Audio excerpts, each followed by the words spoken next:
받겠음이라 하시더라. 아멘. 할렐루야, 반갑습니다. 우리 수고하면서 합시다. 잘 오셨습니다.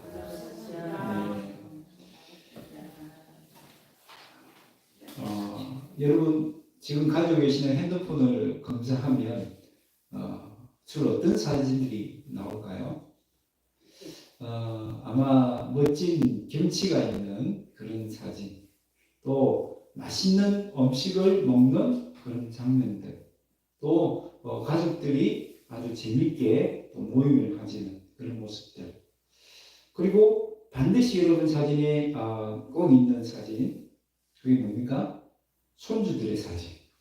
예쁘고 귀엽고 사랑스러운 손주의 사진이 꼭 있을 거예요. 그러면 왜 여러분 핸드폰에 그런 사진들을 가지고 다니시죠? 물론 추억을 간직하는 차원에서도 가지고 있지만, 또 어떤 차원에서 나를 자랑할 수 있는 도구로서 그런 사진들이 있습니다. 그래서 내가 얼마나 멋진 곳에 갔는지 아니? 내가 얼마나 맛있는 음식을 먹었는지 아니? 내가 얼마나 재밌게 살고 있는지 아니? 우리 손주는 얼마나 사랑스럽고 예쁜지 아니? 그런 마음들을 알아주기를 바라는 마음들이 있는 것이죠. 그 사람들의 마음에는 다른 사람들에게 인정을 받고 싶고 또 높임을 받고 싶은 그런 마음들이 다 있습니다. 그래서 상이나 트로피를 타면 어디다 두죠? 그냥 한번 받고 창고에 처박아 두나요? 아닙니다. 대부분의 사람들은 거실에 가장 잘 보이는 곳에 다 장식을 하여 두는 것을 볼 수 있습니다. 그런데 여러분, 아들이 애써 타온 그 상이나 트로피를 다 버린 아버지가 있습니다. 그런 아버지가 다 있어요. 누구 이야기냐면요, 손흥민의 아버지 손웅정 씨의 이야기입니다. 여러분, 이 손흥민은요, 자기가 이런 세계적인 축구 선수가 될 수 있었던 이유는 바로 아버지의 교육 때문에다라고 합니다. 근데 이 손흥정 씨가 가장 강조하는 교육은 뭐냐면요, 겸손하라는 것입니다. 어쨌든지 겸손하라. 그래서 사람들은 손흥민 선수를 월드 클래스다, 세계적인 수준의 선수다라고 이야기하지만 아버지는 절대 그렇게 이야기하지 않아요. 아직도 멀었습니다. 아직 더 성장해야 합니다. 그렇게 계속 사람들에게도 또 손흥민 선수에게도 겸손을 강조해서 가르칩니다. 그런데 우리의 하늘 아버지이신 우리 하나님도 오늘 본문을 통해서 우리에게 겸손을 강조해서 가르쳐 주십니다. 오늘 본문의 예수님은 지금 어디에 계십니까? 한 바리새인 지도자의 식사 자리에 초청을 받아서 그 자리에 계십니다. 그날은 무슨 날입니까? 안식일입니다. 안식일은 아무리 유독해서는 안 되는 날이죠. 병자라도 고치면 안 되는 날입니다. 그런데 그 자리에 수종병이 걸린 한 사람이 있었습니다. 급한 병도 아닌데 그 사람을 예수님이 고쳐주십니다. 자신을 고발하기 위한 함정이라는 것도 아셨지만 그 병자를 불쌍히 여기시고 고쳐주신 것이죠. 안식일에 있어야 될 정말 중요한 일을 직접적으로 보여주신 것입니다. 그러면서 그들의 잘못된 삐뚤어진 신앙을 고쳐줄 수 있는 기회로 삼으셨습니다. 물론 소유의 경영기라고 바리새인들은 이 예수님의 가르침을 받아들이지 않습니다. 그리고 예수님은 그 자리에서 일어나는 미묘한 신경전을 보셨습니다. 그 자리에 참석한 바리새인들이 서로 높은 자리에 앉으려고 치열하게 눈치 싸움을 하고 있는 것을 보신 것입니다. 여러분, 우리 교회 본당의 높은 자리 어디죠? 우리는 높은 자리 없죠. 저 뒤나 옆이나 다 같은 자리인데, 이 식사 자리에서는요, 특히 높은 자리가 있었던 것 같아요. 여러분, 우리 공식적인 행사에 보면 VIP석이 따로 있잖아요. 군수가 앉는 자리, 국회의원이 앉는 자리 딱 정해져 있습니다.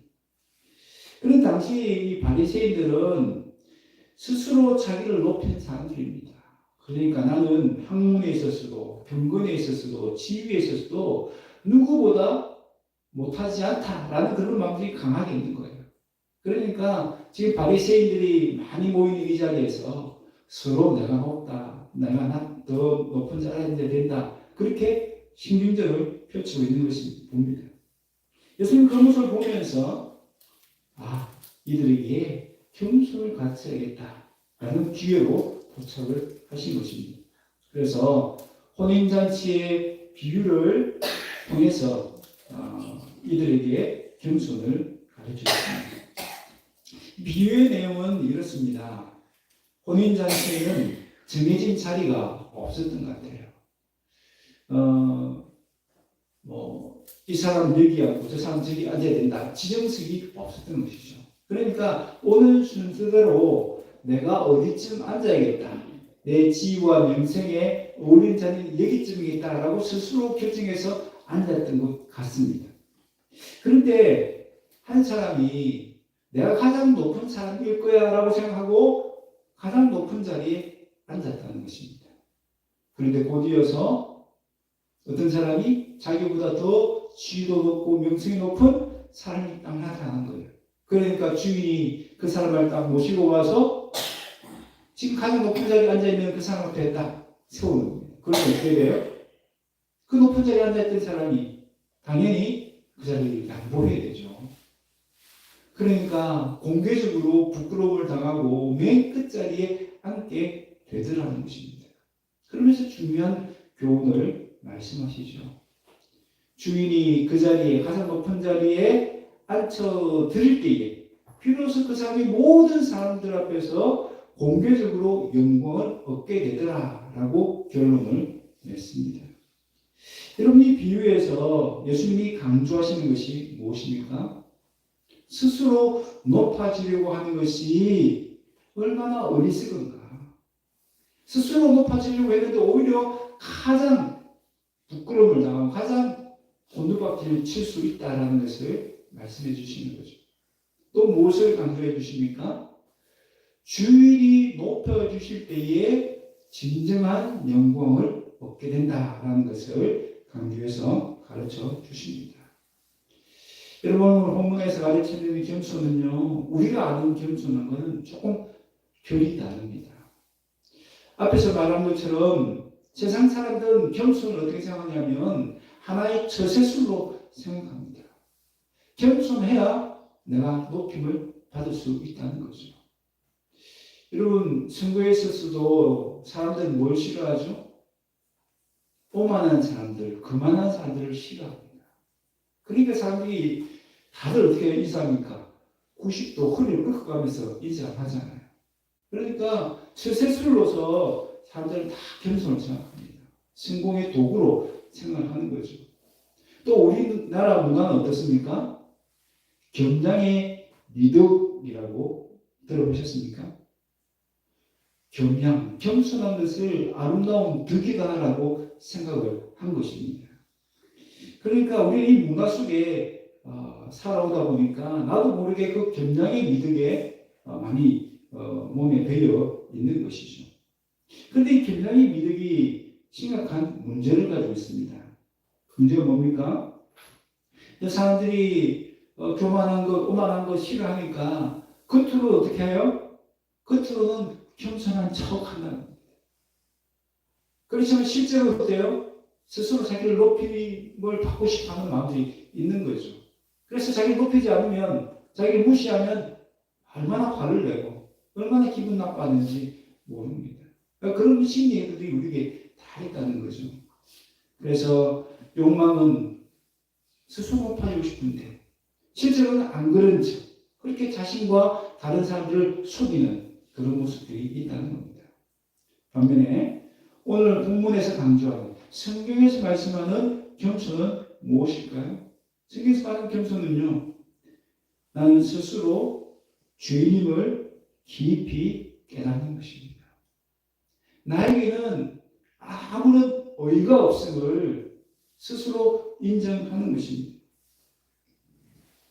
그래서 남들이 잘못한 것을 볼 때 어떻게 합니까? 그 사람을 비난하거나 또 그 사람을 정죄하기보다 자기 자신을 먼저 돌아봅니다.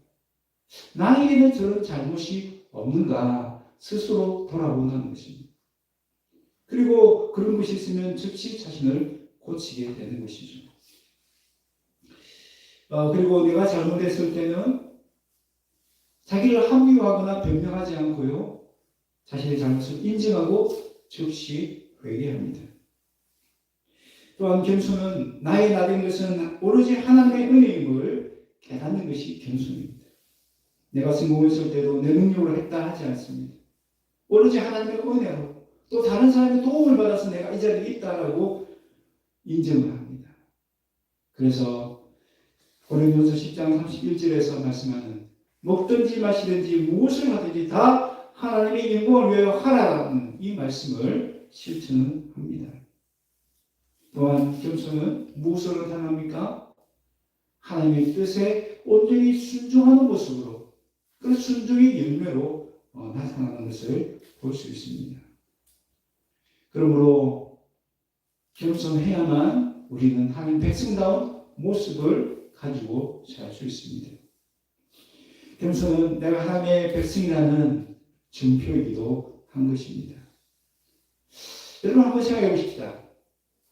여러분의 이런 기준에서 볼 때 여러분은 겸손한가요? 아니면 교만한가요? 어떠십니까?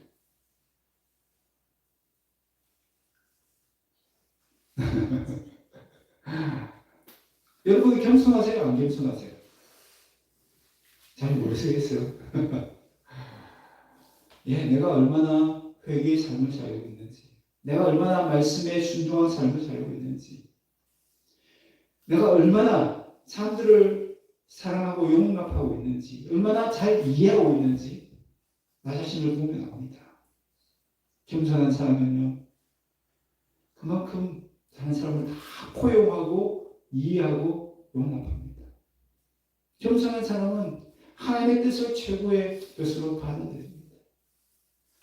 겸손한 사람은 결코 자기를 자랑할 수 없고요. 누구를 하나님만 자랑하고 하나님께만 영광을 돌려드리는 사람입니다. 그렇다면 성도는 왜 겸손해야 될까요? 성공하기 위해서? 높아지기 위해서? 아닙니다.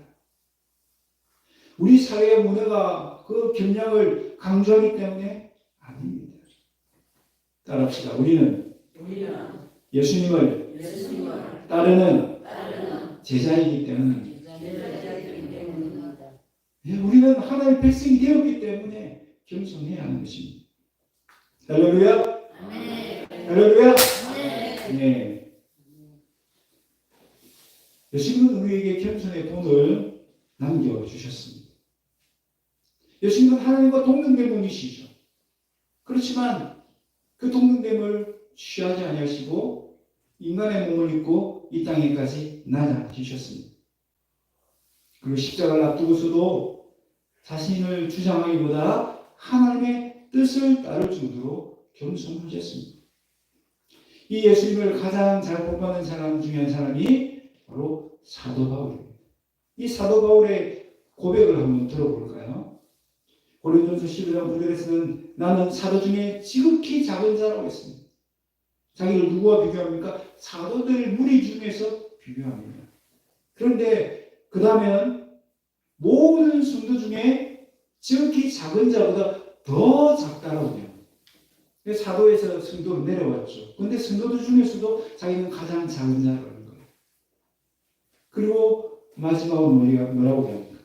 나는 죄인들 중에 괴수다.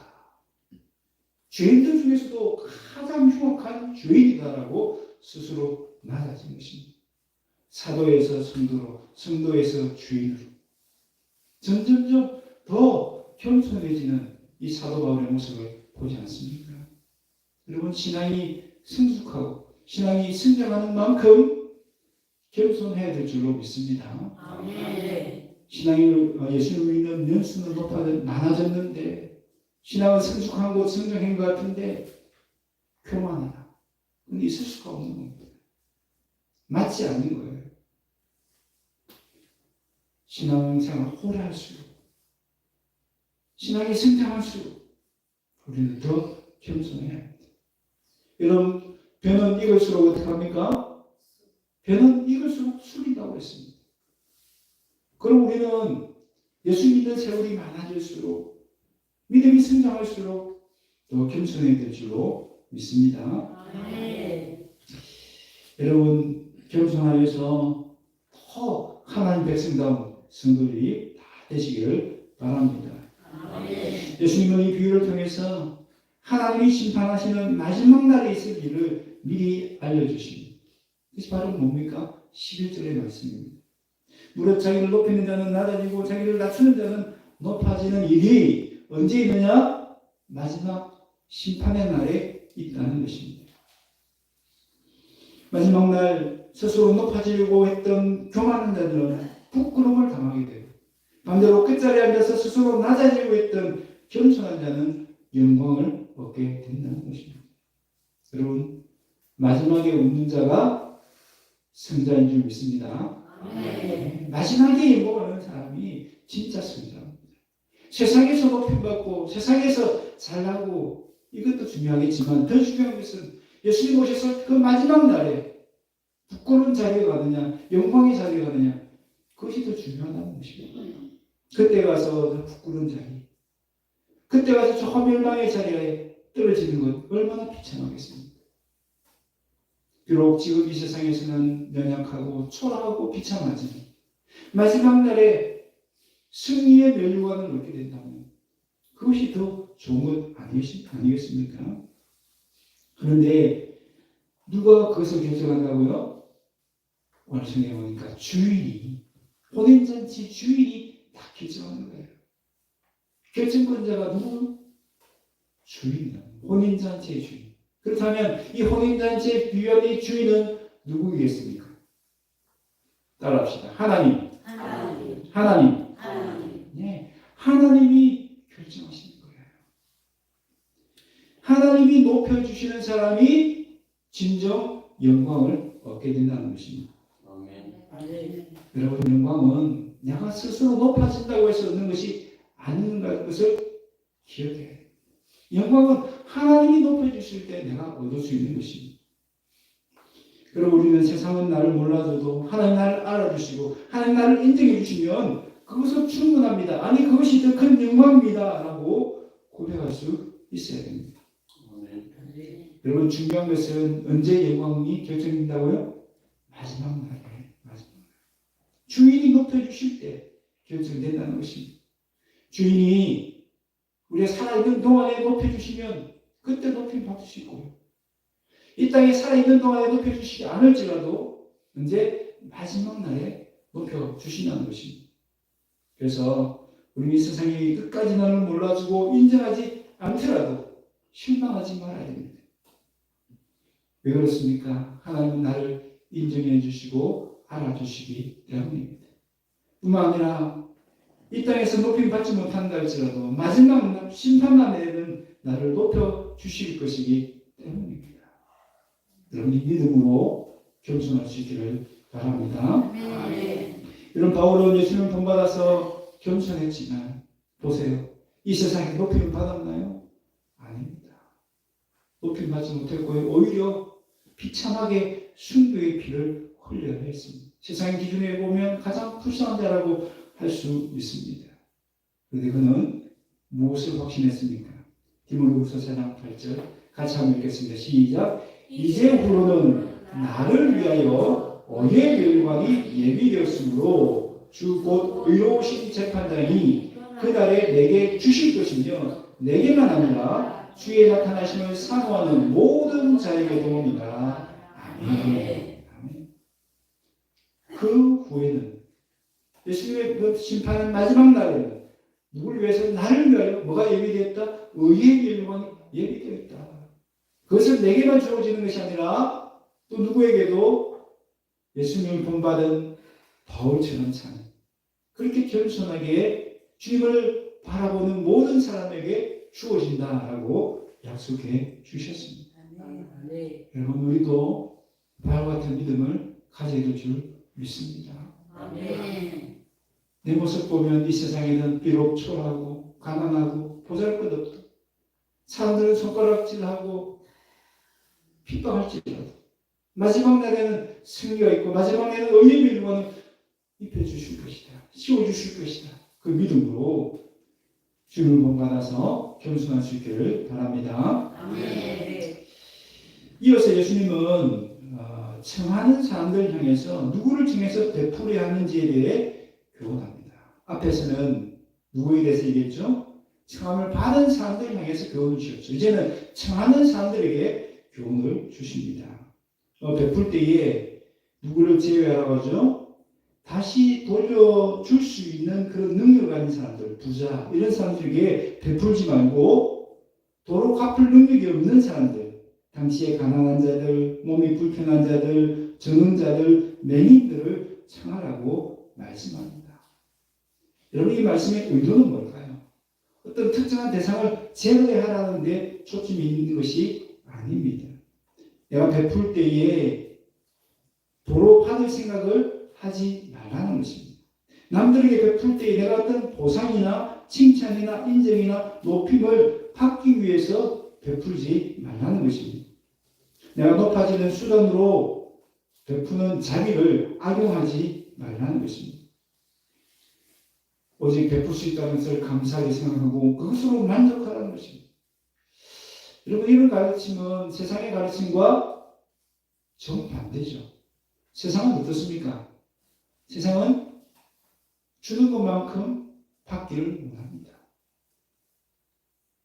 받았으면 당연히 돌려줘야 된다라고 생각을 합니다. 여러분 그런 생각 안 하시는 분 계십니까? 다 하시죠. 내가 한번 얻어먹었으면 나도 한번 사야지. 그게 정상적인 이 세상의 문화입니다. 그렇게 안 하면 오히려 어떻게 생각합니까? 아이, 저 사람 좀 뭔가 좀 예의가 없네. 기분 나쁘게 생각하고요. 또 받을 때도 어떤 생각이 듭니까? 아이, 어떻게 갚아야 되는데 또 뭘로 갚지? 이런 또 부담을 가지면서도 받기도 합니다. 또 어떻습니까? 남들에게 베풀 때에 내가 이만큼 했다라고 선전할 때가 많이 있습니다.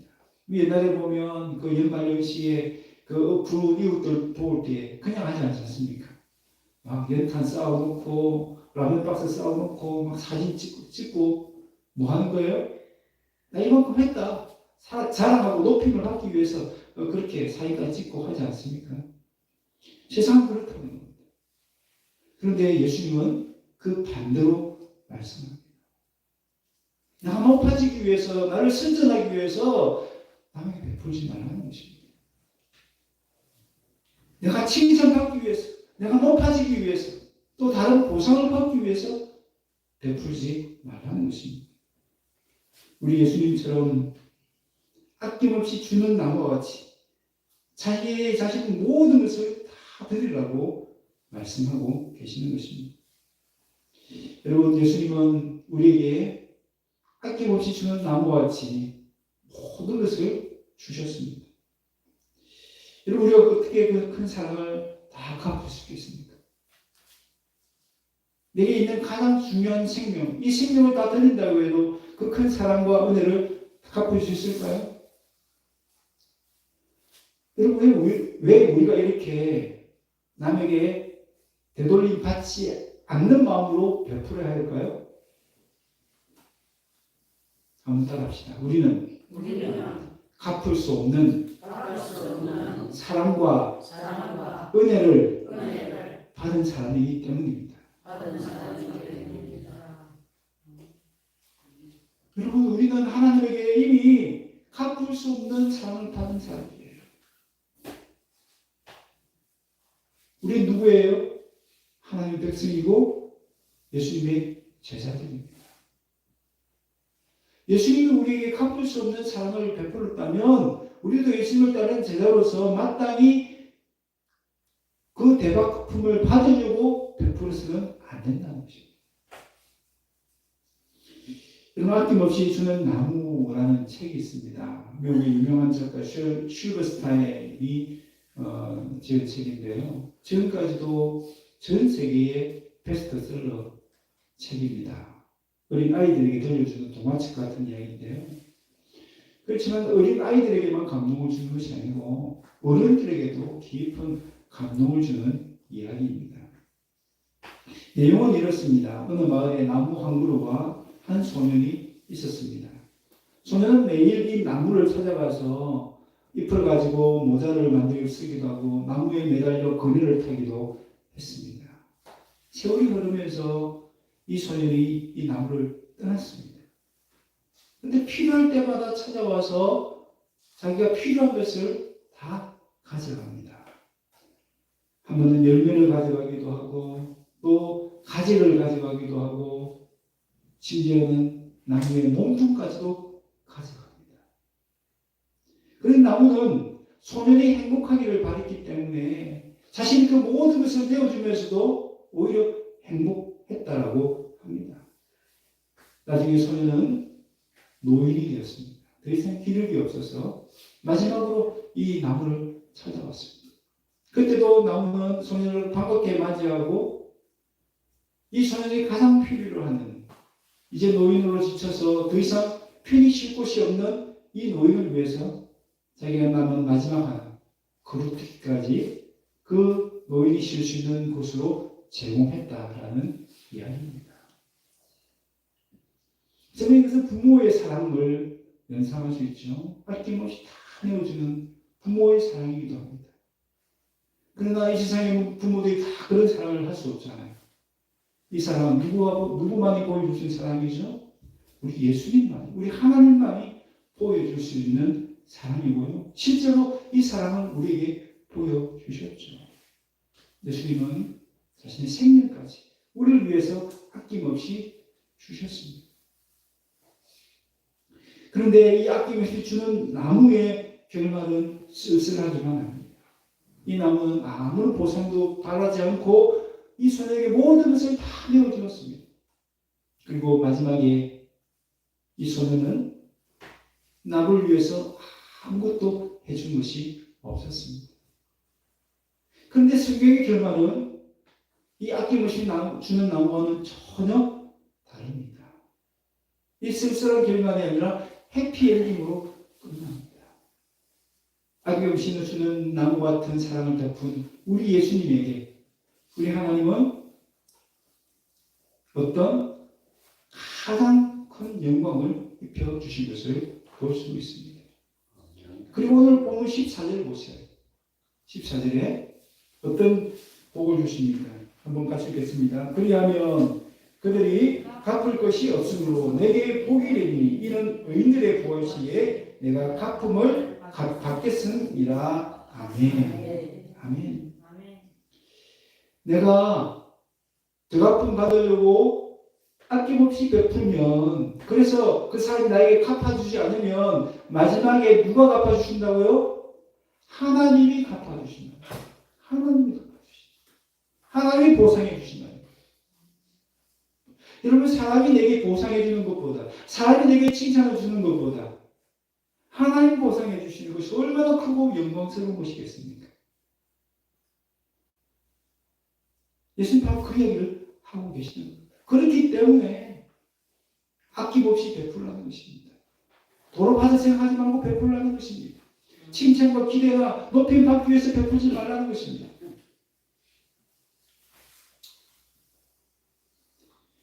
여러분, 예수님처럼 아낌없이 주는 나무와 같이 나누고 베풀 수 있다는 것이 진정한 복인 줄 믿습니다.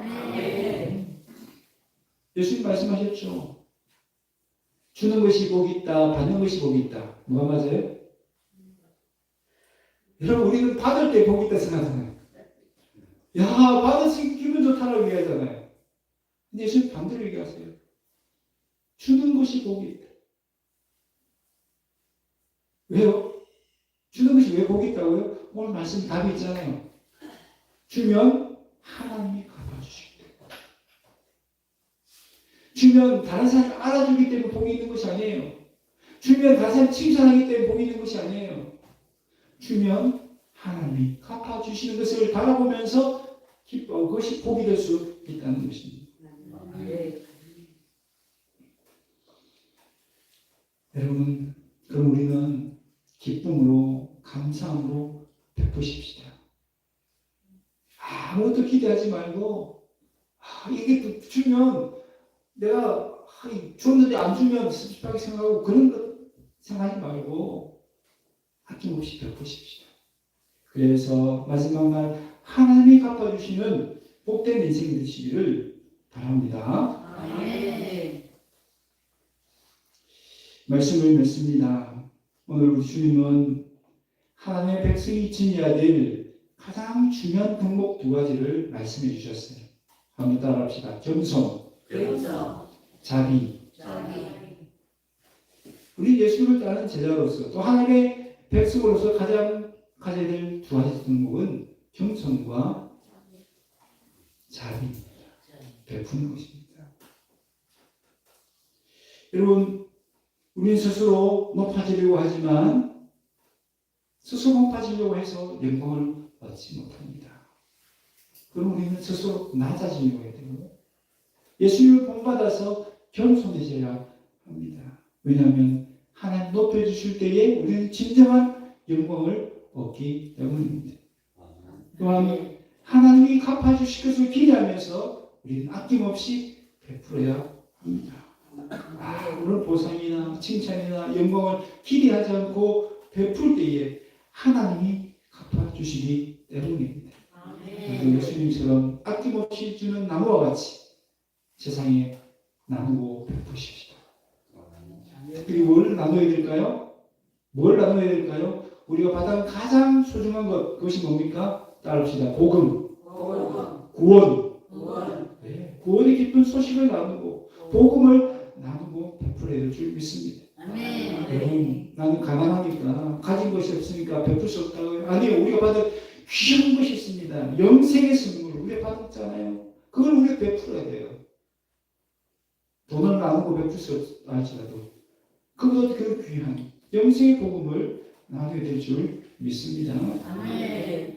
아낌없이 베풀 때에 우리 하나님께 다 갚아주실 것을 기대하면서 그렇게 아낌없이 베푸는 복된 인생 다 되시길 주의 이름으로 축원합니다.